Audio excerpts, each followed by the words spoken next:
ओम नमो भगवते वासुदेवाय नमः। नमस्कार दोस्तों, स्वागत है आपका खुशियों के त्योहार में। यहाँ हम त्योहार की तैयारी से पूजा की थाली तक का सफर पूरा करेंगे। कार्तिक माह में आगे बढ़ाते हुए आज हम अगला अध्याय सुनेंगे। आज की वीडियो में अध्याय तीसरा, चौथा और पांचवा तीनों अध्याय संकलित है। अथ तीसरा अध्याय। इतनी कथा सुनकर श्री नारद जी ने पूछा कि हे ब्राह्मण, आप मुझे उत्तम देवता का पूजन बताइए। तब ब्रह्मा जी ने कहा कि हे पुत्र, गंडकी नदी के उत्तर की ओर गिरिजा के दक्षिण में 40 कोस की पृथ्वी महाक्षेत्र कहलाती है।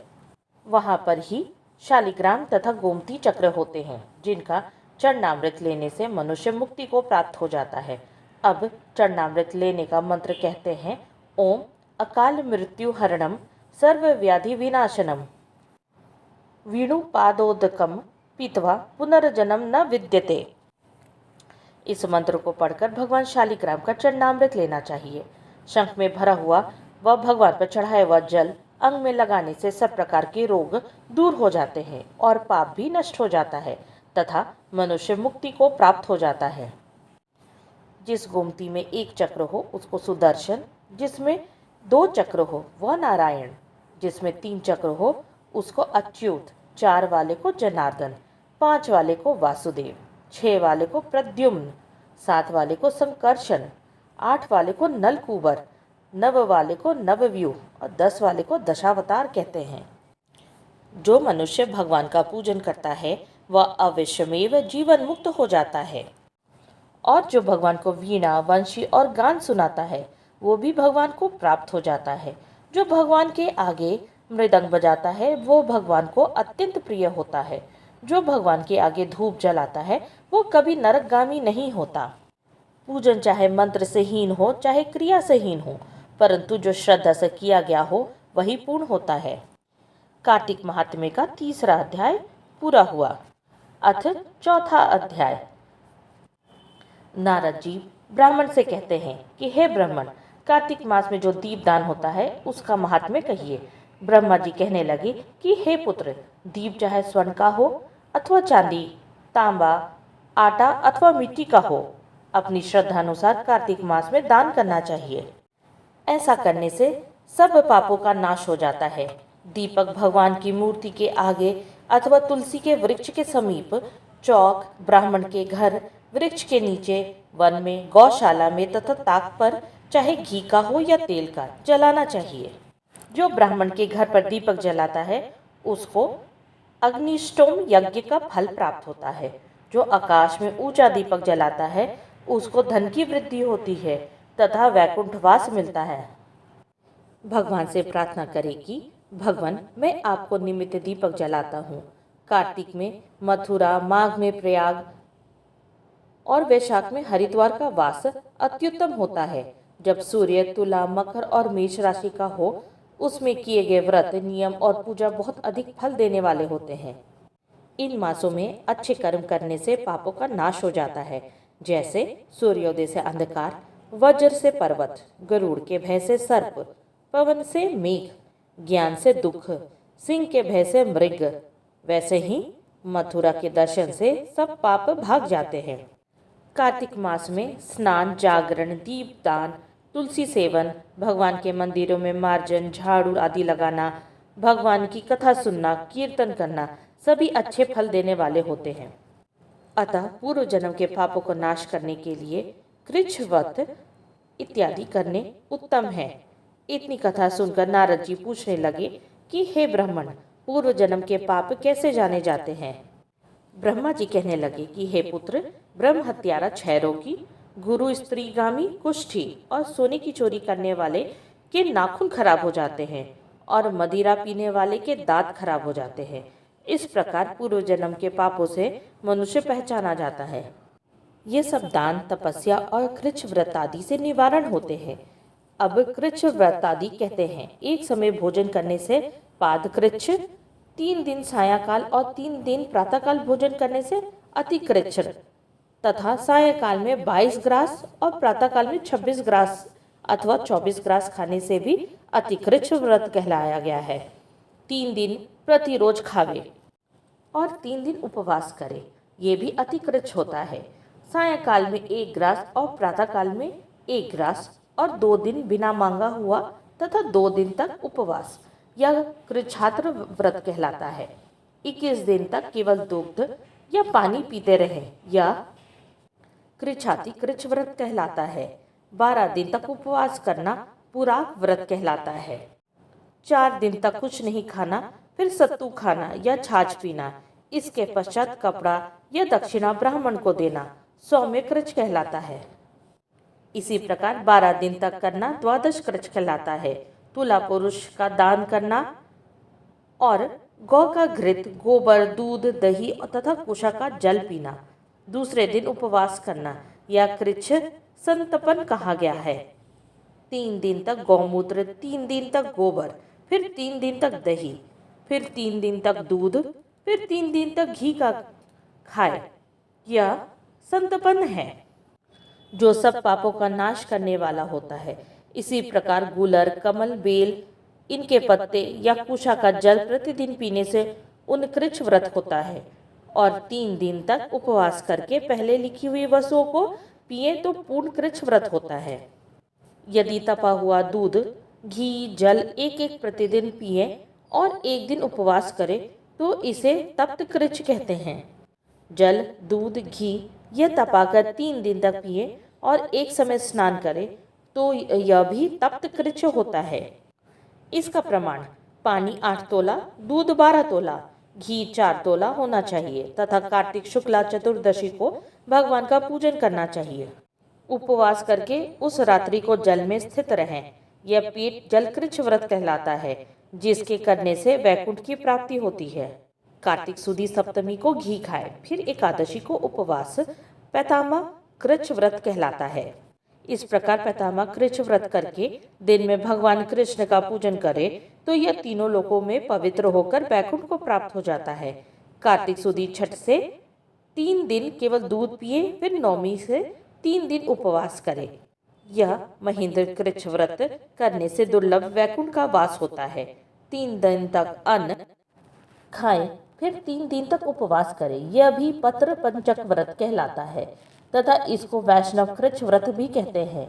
जो मनुष्य एकम से पंचमी तक केवल दही खाए, फिर एकादशी तथा द्वादशी को भगवान का पूजन करे, यह यास्क कृच्छ व्रत होता है। इसमें श्वेत दीप का वास मिलता है, जो शुक्ल पक्ष की एकम से प्रतिदिन 1 ग्रास बढ़ाता है और कृष्ण पक्ष में 1 ग्रास कम करता है तथा अमावस को कुछ नहीं खाता, यह चंद्रायण व्रत कहलाता है। 1 ग्रास 2 तोले या अच्छी तरह से मुंह में आ जाए इतना होता है। कृष्ण पक्ष की आदि को और 14 को 5 ग्रास भोजन करके किसी प्रकार एक पक्ष में 240 ग्रास पूरा करते हैं, यह भी चंद्रायण व्रत कहलाता है। जो गौ के चारों स्तनों का दूध पीता है, फिर 7 दिनों तक 2 स्तनों का और फिर 6 दिनों तक 1 स्तन का दूध पीता है और फिर 3 दिनों तक केवल वायु भक्षण करता है, यह सोमपान नाम वाला व्रत सब पापों का नाश करने वाला होता है। गेहूं तथा चावल की कांजी, दूध, दही, घी, पानी और पंचगव्य यह सब चीजें नियम पूर्वक कार्तिक के मास में खाने से साप्ताशक कृच्छ व्रत होता है। इसको करने वाला मनुष्य विष्णु लोक को प्राप्त हो जाता है। बेल, पलाश, गुलर का काढ़ा और गर्म दूध पीकर एकादशी व्रत करने वाला द्वादशी को पारण करे तो वैकुंठवासी होता है। जो आदमी कार्तिक सुदी सप्तमी, अष्टमी, नवमी और दशमी को जल कमल को खावे, फिर एकादशी को उपवास करे तो इस लक्ष्मी व्रत को करने से मनुष्य लक्ष्मी का पात्र होता है। प्रातःकाल में 4 और सायंकाल में इसको खाने से शिशु चांद्रयायण व्रत कहलाता है। कार्तिक सुदी 14 को विधि पूर्वक ब्रह्म कुरुच व्रत तथा गौरी का पूजन करना चाहिए। इसकी विधि कहते हैं, गौमूत्र, गोबर, गौघृत और कुशा का जल लेकर ये सब मिलाकर पंचगव्य अथवा इसका प्रमाण यह है, गौमूत्र 8 मासे, गोबर 19 मासे, दूध 12 मासे, दही 10 मासे, घी 8 मासे तथा कुशा का जल 4 मासे। गौमूत्र गायत्री मंत्र पढ़कर लेना चाहिए। गंध द्वारा यह मंत्र पढ़कर गोबर पया पार्थिव्यम पढ़कर दूध, दधी क्रावणो मंत्र पढ़कर दही, तेजो मसी मंत्र पढ़कर घी, दव्यसेती मंत्र पढ़कर कुशा का जल ले। इसको कुशा के पत्रों में रखकर विधिवत हवन करना और वेदों के इन मंत्रों से आहुति देकर हवन करना चाहिए। इरावती, इंद्र विष्णु विचर कर्मे, शर्वती, मन स्तोक शावती, इन मंत्रों से आहुति देकर बचा हुआ घी पिए। घी पलाश के पत्र, स्वर्ण पात्र या चांदी के पात्र में पीना चाहिए।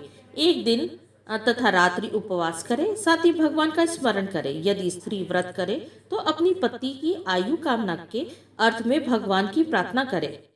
दिन भर भोजन नहीं करना चाहिए। आंवला या तुलसी का पूजन करना चाहिए। व्रत समाप्ति के निमित्त ब्राह्मण को गौदान करना चाहिए। इस प्रकार इन कृच्छादि व्रत के करने वाले भगवान को अति प्रिय होते हैं और वे परम पद को प्राप्त हो जाते हैं। इसके साथ चौथा अध्याय समाप्त हुआ। अथ पांचवा अध्याय। नारद जी कहने लगे कि हे ब्राह्मण, कार्तिक मास का कोई अन्य सुंदर व्रत कहिए।